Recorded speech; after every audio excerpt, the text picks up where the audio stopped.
우리는 누구와 함께하느냐에 따라 인생의 많은 부분이 달라진다. 잘 걷기 위해서는 잘 맞는 신발이 필요하며 잘 살기 위해서는 제대로 된 사람을 곁에 두어야 한다. 꺼져가는 불꽃은 다시 살릴 수 있지만 이미 사그라든 불씨는 돌이킬 수 없다. 아직 이어져 있는 인연이라면 더 노력해 볼 수는 있지만 이미 사라진 인연은 미련 없이 잘 보내주는 것이 좋다. 물론 절대로 쉽지 않을 것이다. 우리 몸은 쓰는 만큼 건강해지고 운동하는 만큼 활력이 생긴다. 사람도 마찬가지다. 사람과 만나고 시간을 함께 보내는 만큼 그 관계가 돈독해진다. 그 사람과 함께 보내는 시간이 없으면 자연스럽게 인연이 멀어진다. 그만큼 거리가 중요하다는 뜻이다. 불을 피워놓고 적당한 거리에 앉아 있으면 따뜻하다. 하지만 너무 가까이 가면 뜨겁기만 하고 더욱 다가간다면 다치는 일도 생길 것이다. 이것은 우리의 인연도 계속 가까워지기만 한다면 관계가 지속될 수 없다는 뜻이다. 오히려 서로 상처만 입을 수도 있으며 커다란 흉터가 남는 아픔이 되기도 한다. 적당히 가까워야 따뜻하게 오래오래 잘 지낼 수 있다. 그래서 사람의 인연이라는 것은 거리감이 중요하다. 이렇게 어려워 보이는 인간관계에 정답은 없다. 하지만 나에게 도움이 되는 길은 분명히 있다. 그리고 나에게 고통을 주는 길도 분명히 있을 것이다. 사람을 만남에 있어서 이런 4가지 유형을 조심한다면 나에게 큰 도움이 될 것이다. 첫 번째, 허세가 많은 사람. 허세는 실력이나 실속은 없으면서 겉으로만 뭔가 있거나 멋있어 보이려는 척을 하는 행위를 말한다. 허장성세라는 사자성어에서 2글자를 가져온 말로 비어있고 과장된 형세로 소리를 낸다는 뜻이다. 즉, 실력이 없으면서 허세를 부리는 것을 이르는 한자성어이다. 사람들이 요청하지도 않았는데 먼저 나서서 본인의 이런저런 자랑이나 과실을 늘어놓는 사람이 있다. 그리고 필요하지도 않는데 먼저 나서서 사람들에게 이런저런 지시를 하려고 하는 사람이 있다. 그런 사람을 볼 때 당신은 어떤 마음이 드는가? 우리는 사람들의 말을 들을 필요가 있다.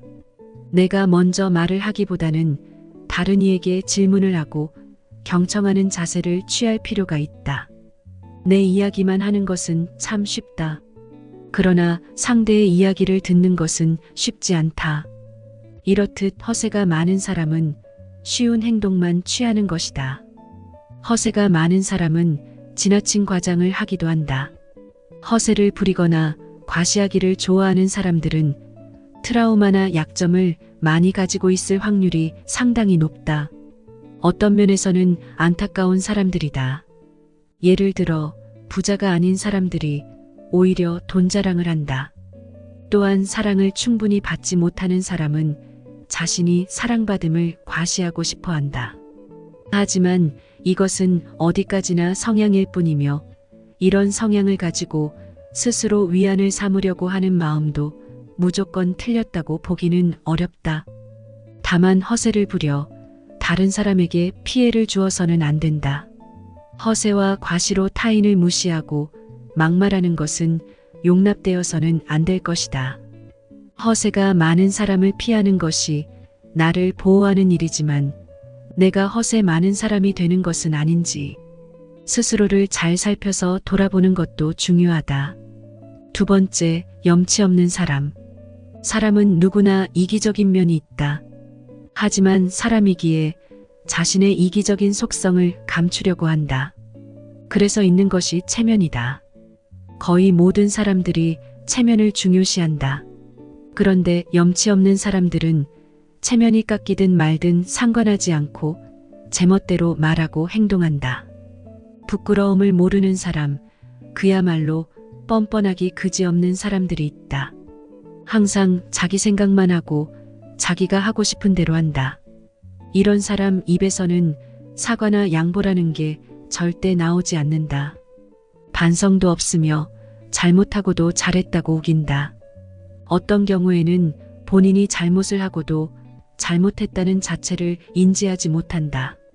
이런 사람을 가까이 둔다면 당신도 똑같은 사람 취급을 받을 것이며 자기 주장만 강한 이들에게 항상 끌려다니며 인생을 낭비하게 될 것이다.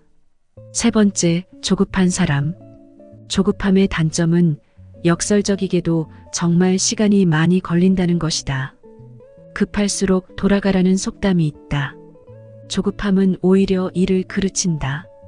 성급한 사람을 우선 피해야 한다.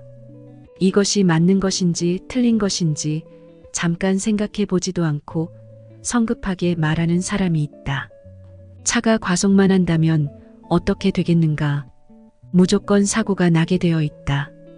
음식도 빨리 하려고 센 불에서만 재료들을 조리한다면 음식은 제대로 익지도 않고 맛도 없는 이상한 요리를 내놓게 된다.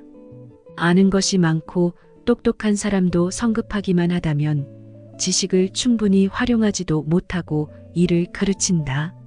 성급하게 행동하는 것은 일을 망치는 지름길이다. 본인 스스로만 망치는 것이 아니라 옆에 있는 나에게도 동시에 나쁜 영향을 준다. 성급한 사람은 마음이 바빠 주변을 돌아볼 여유가 없다. 그래서 본인만 생각하는 경우가 많다. 함께 무언가를 하면 실수가 잦고 일이 제대로 진행되지 않는다.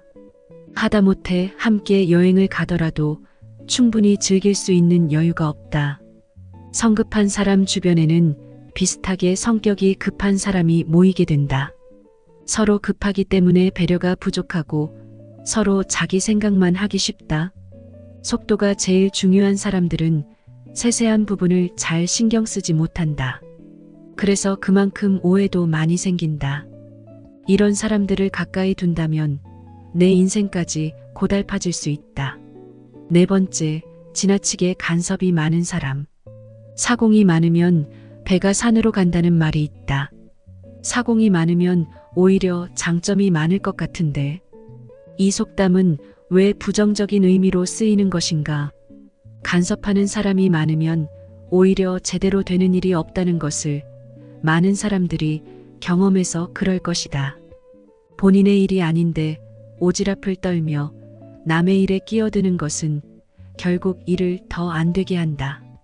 다른 사람에 대한 적당한 관심은 서로에게 도움이 된다. 관심을 통해 우리는 서로 에너지를 주고받기도 한다. 하지만 간섭이 되는 순간 부정적인 효과만 많아진다. 관심과 간섭의 결정적인 차이는 무엇일까? 관심에는 상대를 위하는 마음이 있다. 간섭에는 나를 위하는 마음이 있다. 나보다 상대를 더 많이 생각한다면 내가 보이는 행동들이 관심일지 간섭일지를 생각해 봐야 한다. 우리는 나를 위해서 살아가는 것이기도 하지만 타인과 함께 살아가는 이 세상을 잘 유지하기 위해 어떤 순간에는 상대를 먼저 생각하기도 한다. 이렇게 먼저 생각한다는 것은 상대에 대한 배려와 존중이 함께 해야 한다. 더 쉽게 표현해 보자. 상대가 나의 이런 행동을 싫어하는지 불편해하지는 않는지 신경을 써야 한다. 이렇게 당연한 생각을 놓치는 순간 내 나름대로의 호의와 상대를 생각하는 마음이 간섭으로 변질되기도 한다. 지나치게 간섭하는 사람 주위에는 사람들이 자연스럽게 떠나갈 것이다. 간섭하는 사람을 보면 나도 모르게 내가 피곤해지지 않기 위해 그 사람을 피하고 싶은 마음이 들 것이다. 그리고 내가 나도 모르는 사이 간섭을 하고 있는 건 아닌지 당신을 위한 좋은 관심이라고 나 혼자 이기적으로 생각하는 건 아닌지 돌아볼 필요가 있다.